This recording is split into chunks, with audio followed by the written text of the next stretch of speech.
Conversar com o Lucas de Sena. Fernando Diniz já assume o time nesse jogo, né, queridão?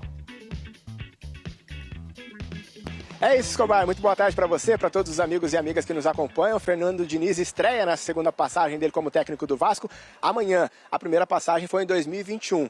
O treinador desembarcou ontem no Rio, treinou o time hoje pela manhã e daqui a pouquinho, no meio da tarde, embarca com todo o elenco para Buenos Aires, na Argentina, onde amanhã à noite pega o Lanús nesse confronto direto para manter a esperança de classificação à próxima fase da Copa Sul-Americana.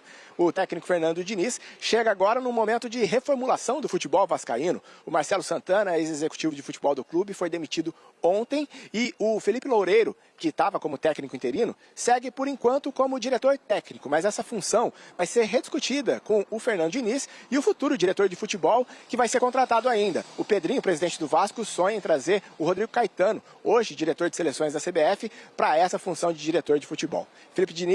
Fernando Diniz assinou contrato até o fim do ano que vem, trouxe com ele 2 auxiliares e um preparador físico e chegou falando em retomar a confiança dos jogadores. Vamos ouvir. Vai ter muito trabalho e eu confio muito no time, confio muito na torcida, do torcedor. Eu sei que a gente tem que melhorar, a gente vai melhorar. E essa minha maior alegria é poder fazer essa conexão dos jogadores com o torcedor. E é isso, é muita alegria mesmo. E, ó, é V de Vitória e V de Vasco. Vitória, Vascão, vamos pra cima.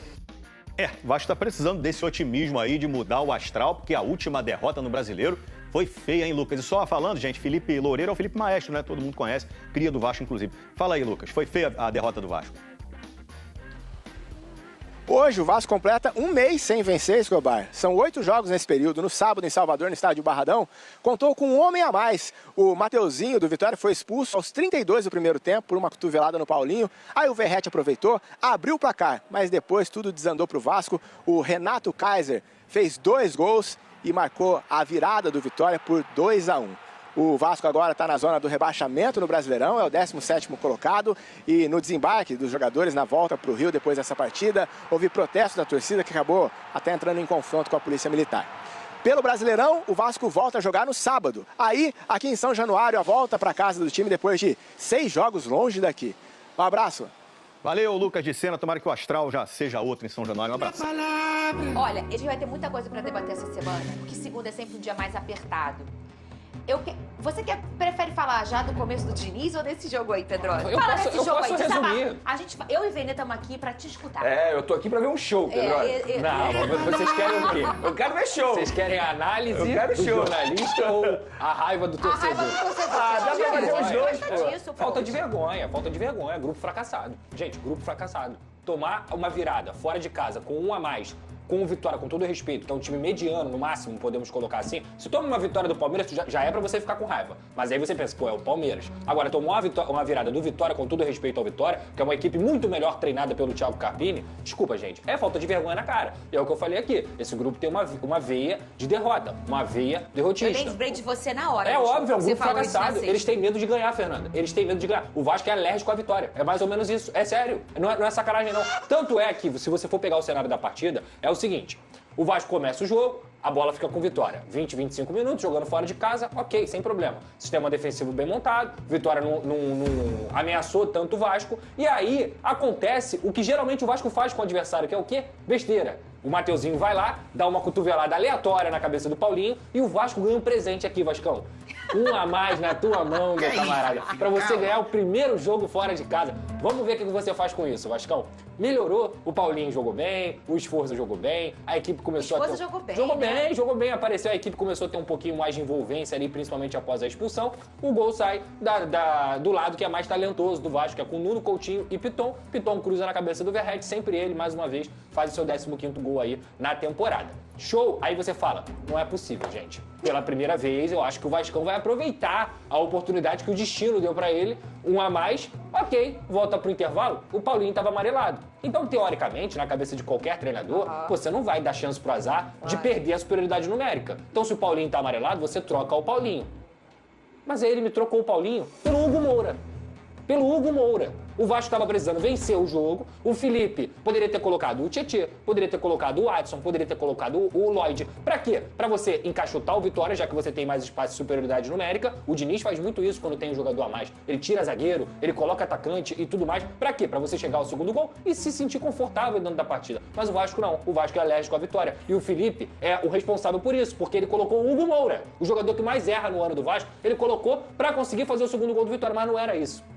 Sabe o que o Felipe queria? Segurar 1-0, mesmo com 1 a mais. Aí o que o Thiago Carpini fez com ele, que ele é técnico de futebol, o Thiago Carpini é técnico. Ele fez isso aqui, ó, engoliu o Felipe, que ele botou o Kaiser, que meteu 2 gols, e o Fábio, que é o ponta-direita do Vitória, acabou com a defesa do Vasco. Somente em jogada de transição rápida. Toda hora o Fábio saía sozinho lá na ponta-direita, força física. O Vasco sentiu logo depois o gol na bola aérea, um gol patético, inclusive. Se olhar o Jardim, ó, acorda, meu camarada, que você não é um problema do Vasco, mas novelinha pra renovar, atuação patética, atuação vergonhosa lá no Barradão, não sai na bola, quase entregou um gol pro Gustavo Mosquito, errou de novo no segundo gol. Então assim, vamos acordar, meu camarada, o Vasco é muito maior que você. Tudo que você tem hoje de cenário, de projeção, foi o Vasco que te deu. Você foi pra seleção brasileira por causa do Vasco, você hoje é conhecido como um grande goleiro no Brasil por causa do Vasco. Não quer renovar? Chega e fala que não quer renovar. Não vem com novelinha não, porque assim, a torcida do Vasco é muito grata a você, mas você também tem que ser muito grato ao Vasco. Já tem 3 meses que o seu empresário recebe proposta de renovação, dobrando o seu salário, e você não responde. Aí agora que tá chegando perto da renovação automática, ele começa a responder. Atuação patética. Patética como tinha sido também, tomando gol de um moleque de 1,59 lá no jogo contra o Porto Cabede.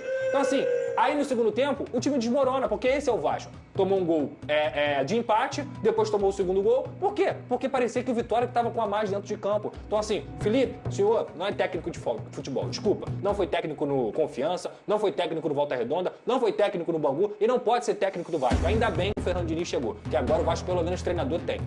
Alguém acha que é coincidência que o Carille caiu e o Vasco começou a ter vexame? Porque assim, antes jogava mal, mas os resultados estavam dentro do ok, dentro do esperado. O Vasco até tinha uma posição legal. Exatamente, agora não tem técnico, o que acontece? Só vexame. Então assim, ainda bem que o Fernando Diniz chegou, porque, repito, o trabalho que esse cara vai ter, mental, físico, técnico, em todos os aspectos, talvez seja o trabalho mais desafiador da carreira dele. Porque o Vasco hoje é um clube que não tem nada, nem vergonha na cara. Vini, o nosso amigo tá nervoso. Ih, leva casaco, hein? Calma, Moreno, calma! Leva casaco você. SBT, providenciei meu casaco, eu não tenho casaco da SBT não. Já ouviram, né? Leva casaco, porque o Flavinho tá de casaco.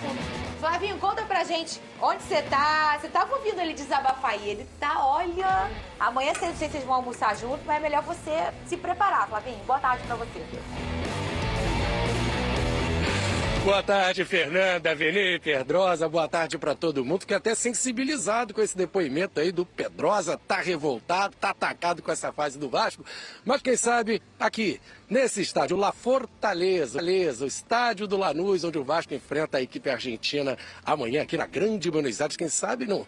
Pode ser um marco, né? Um divisor de águas, e o Vasco começa essa caminhada com o Fernando Diniz, virando essa página esquisita desse momento turbulento e quem sabe chega ali, encosta no Lanús, na classificação do Grupo G da Sul-Americana, e pode ser o início de uma nova fase. Deixa eu mostrar, bem aqui atrás é onde o Fernando Diniz vai ficar sentado. Na estreia dele, né? Nessa volta ao Vasco, a estreia dele, ou reestreia, 4 anos depois, o Diniz vai ficar aqui. Ele não é muito ficar sentado, não. Ele fica agitado lá na beira do campo. Mas os reservas vão ficar aqui. Esse aqui vai ser o banco do Vasco, no estádio La Fortaleza. O nome oficial está ali escrito em cima, estádio Cidade de Lanús, para estar parando a grama, deixando tudo certinho para a bola rolar amanhã. Transmissão da SBT, 9h30 da noite, a partir de 9h15, 9h30 da noite, a bola rola para Lanús e Vasco. Ele está deixando a grama ali aparadinha. O Lanús também não vem de um bom resultado. Ele foi eliminado do torneio Apertura, tipo um primeiro turno do Campeonato Argentino. Mas ele, acho que caiu até de cabeça erguida conversando aqui com o pessoal, porque pegou o Boca Juniors, são 2 grupos do Campeonato Argentino, ele ficou em 7º, pegou o segundo colocado, o Boca, empatou 0-0 na Bomboneira e acabou perdendo na disputa de pênaltis, pra gente ter uma ideia da força do Lanús, né? Arrancou um empate com o Boca e só foi eliminado nos pênaltis. Hoje começa o trabalho de Fernando Diniz, diante de uma dúvida enorme. Como vai ficar esse Vasco? Bem, esse material é gravado. Pode ser que alguma coisa nova tenha acontecido. Mas a notícia de ontem, e pelo menos só isso até ontem, tinha sido resolvido. Marcelo Santana, diretor executivo, foi demitido. Não continuará mais no Vasco. Marcelo Santana não completou 1 ano de Vasco. Chegou no dia 2 de julho do ano passado para tratar de dispensa de alguns jogadores e para elaborar a janela do meio do ano. E foi muito mal. Diretor que tinha como fama, principalmente, a boa comunicação, por ser jornalista, ter sido presidente do Bahia, muito elogiado, veio do América de Natal sem nenhuma grande expertise. Mas por conta da relação boa com a atual direção, acabou sendo contratado. Mas foi muito mal. Não conseguiu dispensar jogadores como Galdames, como Rossi, que permaneceram no Vasco até o final do ano, e também foi muito mal na janela, contratando jogadores como Jean Davi, Maxi Domingues, e perdendo a contratação do zagueiro Ian, do News Old Boys, por conta de tentar no último dia. Aliás, característica comum ao Marcelo Santana, que começou a se desgastar muito exatamente pela falta de liberdade, talvez até a condição de falar pouco. Não se sabe se, de alguma forma também blindado pela atual gestão, passou a ser um homem muito mais de burocracia do que de efetividade.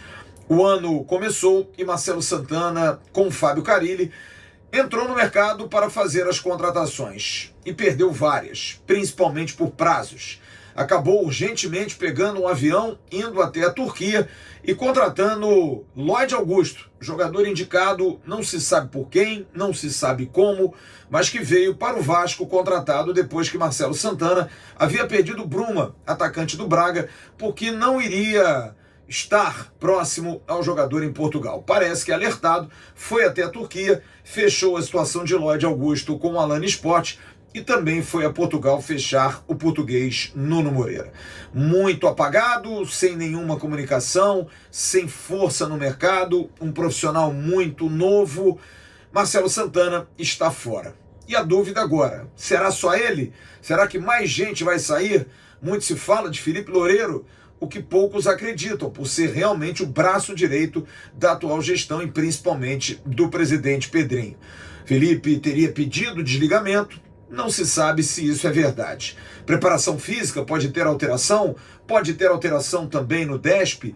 Isso tudo vai ser muito mais estudado a partir de hoje, com a chegada do técnico Fernando Diniz, que treina agora, viaja para a Argentina e amanhã pega o Lanús num desafio gigantesco. O Vasco precisa vencer para entrar de novo na briga e, se conseguir um empate, buscar na última rodada com o Melgar jogando no Rio de Janeiro. O Melgar que vai jogar com o Puerto Cabello. Ambos têm 4 pontos, jogando lá na Venezuela. E aí o Vasco talvez tenha que vencer o Melgar e torcer para que o Puerto Cabello não derrote o Lanús jogando na Argentina. Vamos esperar o que Fernando Diniz vai fazer. Ele vai contar com o Léo Jardim, isso é certo. Havia uma informação de que Léo Jardim poderia não entrar em campo na terça-feira por conta de um limite de jogos para uma renovação automática. Mas a conta foi mal feita e, na verdade, Léo Jardim tem mais 5 jogos. Teria que atingir 30 jogos para fazer a renovação automática. As conversas estão muito alongadas desde o final do ano passado. Propostas foram feitas, 3 do Vasco, Léo Jardim contrapropôs depois do jogo do Puerto Cabello, mas na verdade o staff do jogador tem 2 situações. Primeiro, querendo um plano de carreira para Léo Jardim. A perspectiva e a certeza de que o Vasco não vai ser um saco de pancada.